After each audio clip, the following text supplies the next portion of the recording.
Movie शुरू होती है एक बहुत ही खूबसूरत सफ़र से। आप जो ये कार देख रहे हैं इसको चला रहा है माइकल और साथ में बैठी है इसकी होने वाली बीवी सारा। माइकल सारा को उसके पिता के घर छोड़ने जा रहा है क्योंकि उसके पिता बीमार हैं। वे दोनों आपस में बातें करते करते अपने सफ़र को पूरा कर रहे थे।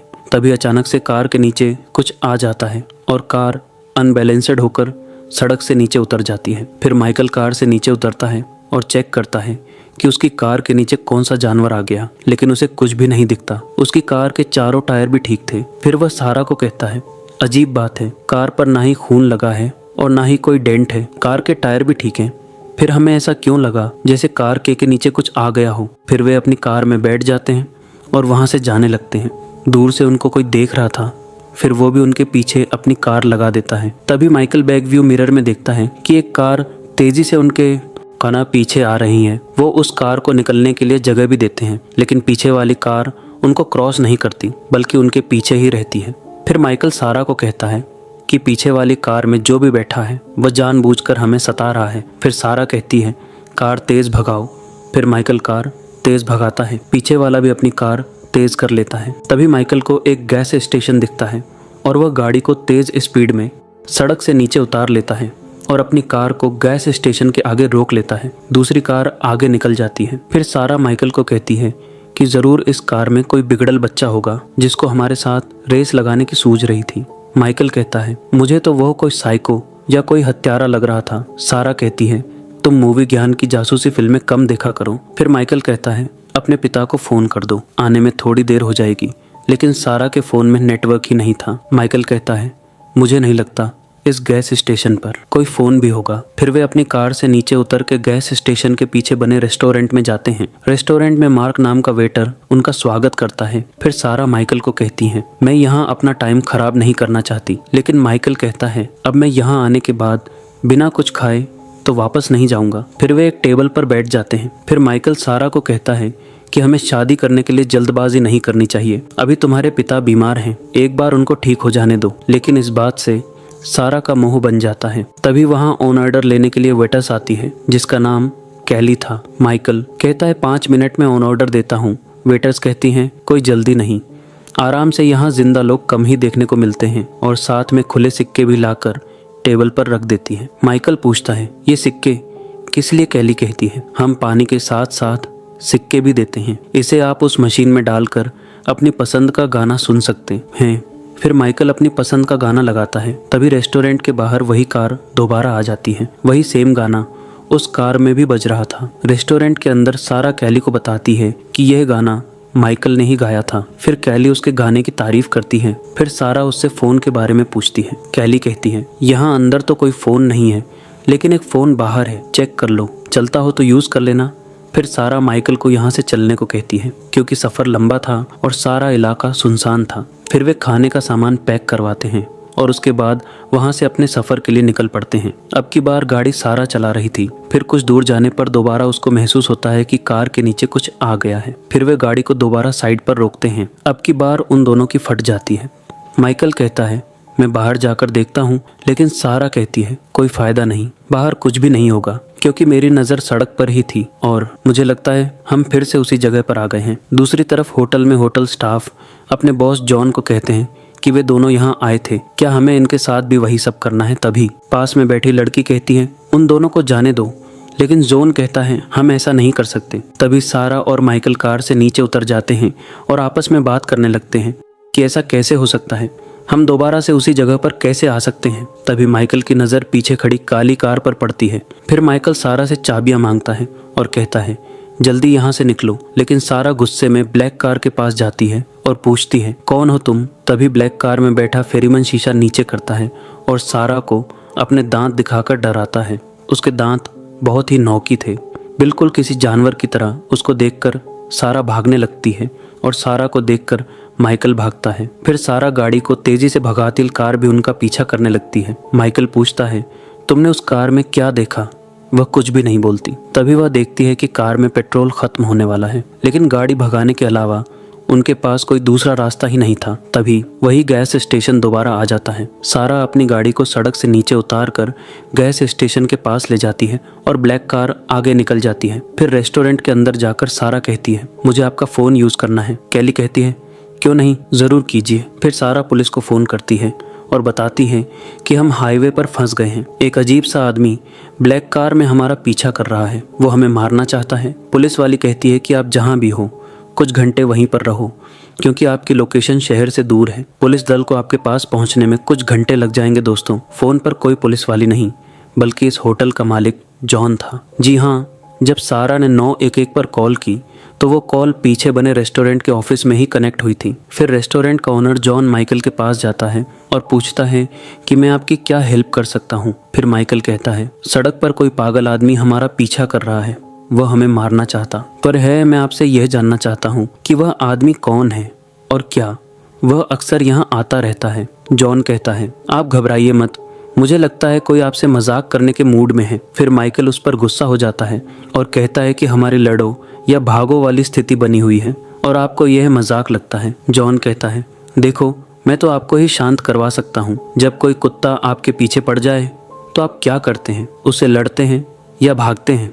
बस वही काम ही अब आपको करना है। और अगर आप चाहो तो यहाँ पर भी रुक सकते हो, क्योंकि यहाँ आप अकेले नहीं हो, हम लोगों के साथ सुरक्षित हो। फिर माइकल पूछता है कि हम दोबारा इस जगह पर कैसे आ गए। जॉन कहता है, दरअसल आगे जाकर एक लूप है, आपने गलती से लूप वाला रास्ता ले लिया।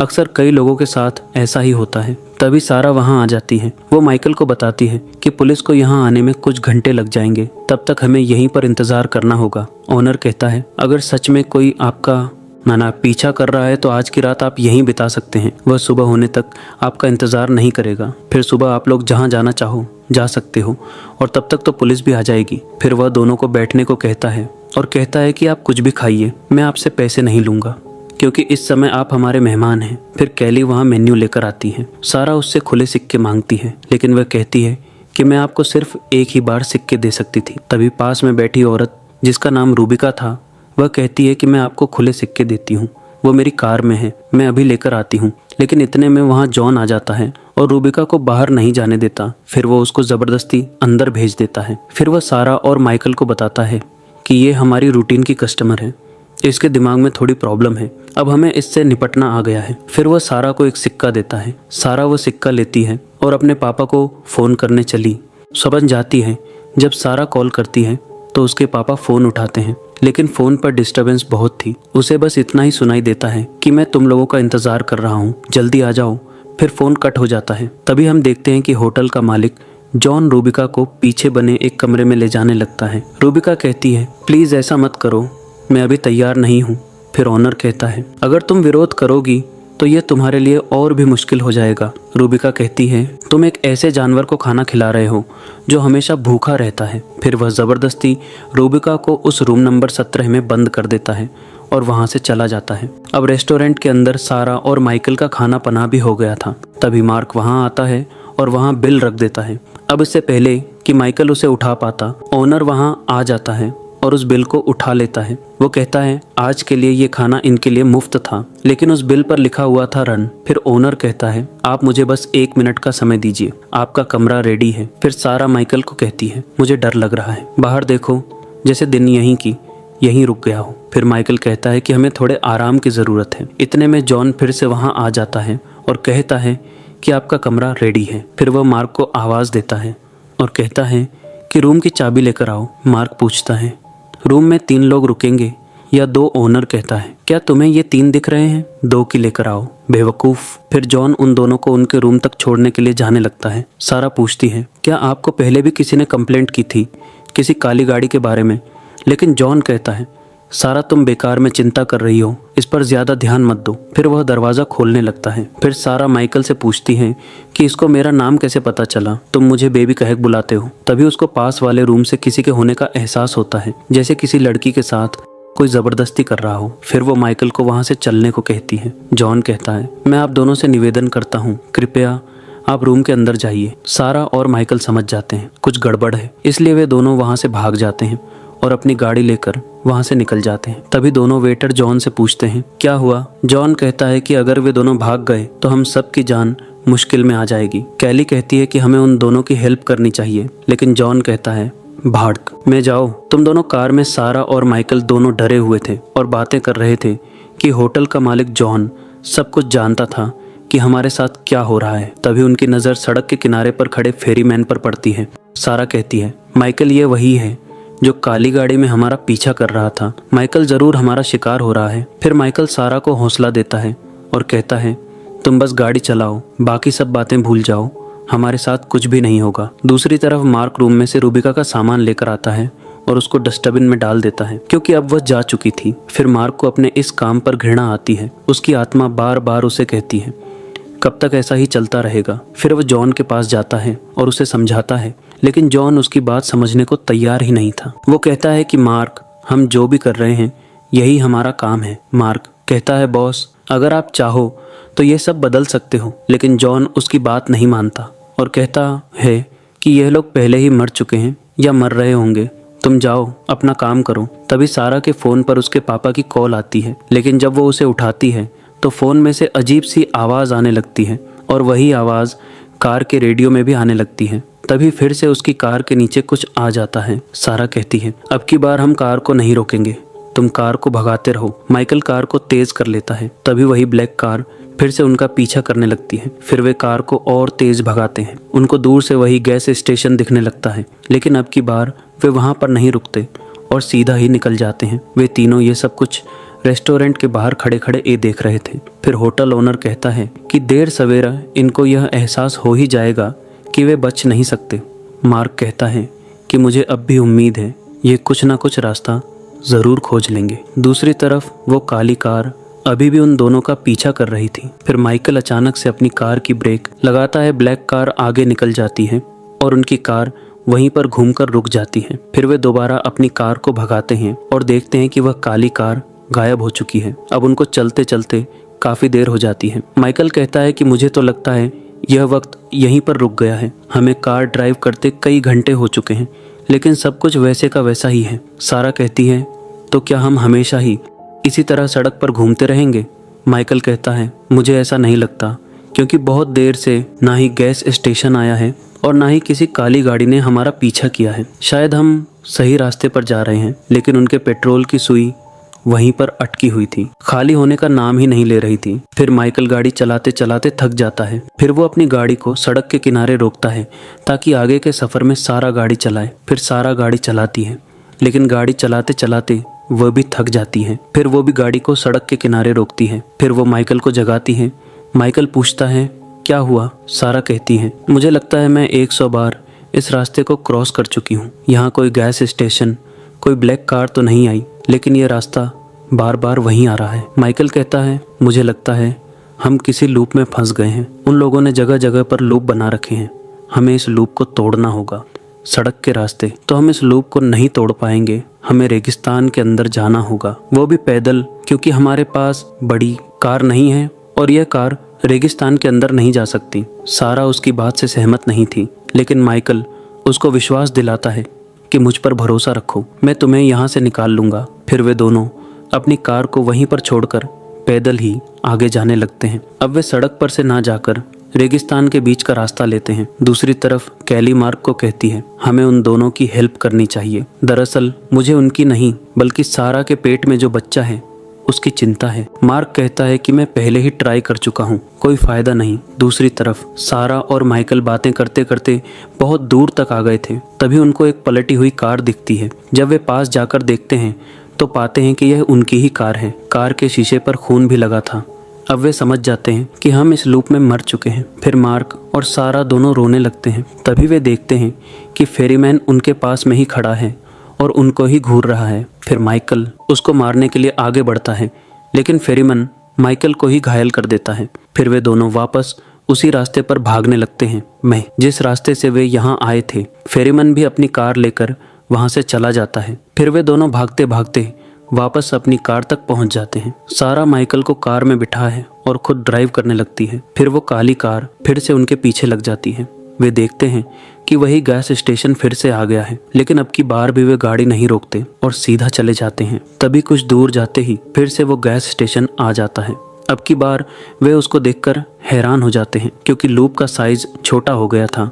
अब हर कुछ सेकंड बाद वही गैस स्टेशन बार बार आ रहा था। अब माइकल की हालत भी खराब हो रही थी, इसलिए सारा अब की बार गैस स्टेशन पर अपनी गाड़ी रोक लेती है। काली गाड़ी सीधा ही चली जाती है। फिर वे दोनों रेस्टोरेंट के अंदर जाते हैं। सारा माइकल को कहती है कि तुम यहाँ आराम करो, मैं अभी आती हूँ। फिर वो कैली से पूछती है कि जॉन कहाँ है। वो बताती है जॉन वहाँ बाहर खड़ा तुम्हारा ही इंतजार कर रहा है। फिर सारा उसके पास चली जाती है। वे देखते हैं कि उनसे कुछ ही दूरी पर वही काली कार भी खड़ी है और वही फेरीमैन उनको घूर रहा था। सारा पूछती है आखिर यहाँ चल क्या रहा है। ओनर कहता है मेरे ख्याल से अब तुमको सब कुछ जान लेना चाहिए। दरअसल ये तुम्हारी दुनिया और मेरी दुनिया के बीच की जगह है। सारा पूछती है क्या हम मर चुके हैं। ओनर बताता है तुम्हारा और माइकल का एक कार एक्सीडेंट हो गया है। फिलहाल तुम लोग अपने जीवन के लिए संघर्ष कर रहे हो और अपनी आखिरी सांसें गिन रहे हो। हकीकत में तुम मेरे सामने नहीं बल्कि वहाँ अपनी कार के पास लहूलुहान पड़ी हो। सारा पूछती है तो क्या हम मर जाएंगे। ओनर कहता है अंत में सब मर जाते हैं। हम आप लोगों की ही हेल्प करने की कोशिश कर रहे हैं। लोगों की हेल्प करना ही हमारा काम है। हम लोगों को आखिरी बार उनका पसंदीदा खाना खिलाते हैं और पीने के लिए देते हैं और फिर हम उनको एक सुंदर शाश्वत नींद में सो जाने के लिए जगह भी देते हैं ताकि लोगों का यह मौत का सफ़र आसान हो जाए। फिर सारा पूछती है तो क्या वो बिल्लू कालिया हमें लेने आया है। ओनर कहता है हाँ ये वही है, इसका यही काम है। वो आप जैसे जीवन और मौत के बीच लड़ रहे लोगों की दूसरी दुनिया में जाने के लिए हेल्प करता है। फिर सारा को उदास देखकर जॉन बताता है कि तुम्हारे पास अभी भी एक चांस है क्योंकि तुम अभी तक मरे नहीं हो, बस तुम्हें लड़ना होगा। सारा कहती है कि मैं माइकल के लिए किसी से भी लड़ने को तैयार हूँ। ओनर कहता है मैं माइकल की नहीं बल्कि तुम्हारे पेट में जो बच्चा है उसकी बात कर रहा हूँ। दूसरी तरफ माइकल को भी होश आ जाता है। वो कैली से पूछता है क्या मैं मर गया हूँ। कैली कहती है नहीं लेकिन मर रहे हो, तुम्हें लड़ते रहने की जरूरत है। दूसरी तरफ जॉन कहता है कि वह फेरीमैन हम पर दबाव बना रहा है, लेकिन मैं मानता हूँ कहीं ना कहीं गलती हुई है तुम्हारी और माइकल के मरने की बात हुई थी, तुम्हारे बच्चे की नहीं। हमारे पास हमेशा ही एक विकल्प होता है, हम कुछ भी ठीक कर सकते हैं, लेकिन एक बार अब तुम्हारे और माइकल के पास जीने का एक और जरिया है। अब तुम दोनों के बिना यह बच्चा इस दुनिया में क्या करेगा। तभी वहाँ मार्क आ जाता है। मार्क उनकी कार की चाबी मांगता है। जॉन सारा के हाथ से चाबी लेकर उसको दे देता है। यह देखकर फेरीमैन गुस्सा हो जाता है। फिर ओनर अपने बॉस के पास फोन करता है और कहता है कि मैं यह गड़बड़ नहीं होने दे सकता क्योंकि सारा के पेट में बच्चा है। उसका बॉस कहता है कि तुम्हें जो ठीक लगे वो करो। फिर ओनर मार्क को इशारा करता है। फिर मार्क वहाँ से चला जाता है। फेरी को लगता है कि यह उन दोनों को बचाने जा रहा है, इसलिए वो मार्क का पीछा करने लगता है। तभी मार्क कुछ दूर जाकर अपनी गाड़ी को फिर से मोड़ लेता है और अपनी कार को फेरीमैन की तरफ भगाने लगता है क्योंकि उसको पता था फेरीमैन उसको उन दोनों की हेल्प करने नहीं देगा। तभी उन दोनों की कारें आमने सामने आ जाती हैं और फिर उनमें जोरदार टक्कर हो जाती है। टक्कर होने के तुरंत बाद सारा और माइकल को होश आ जाता है और ये मूवी यहीं पर एंड हो जाती है क्योंकि जो उनको दूसरी दुनिया में ले जाने आया था वो खुद ही घायल हो गया था। दोस्तों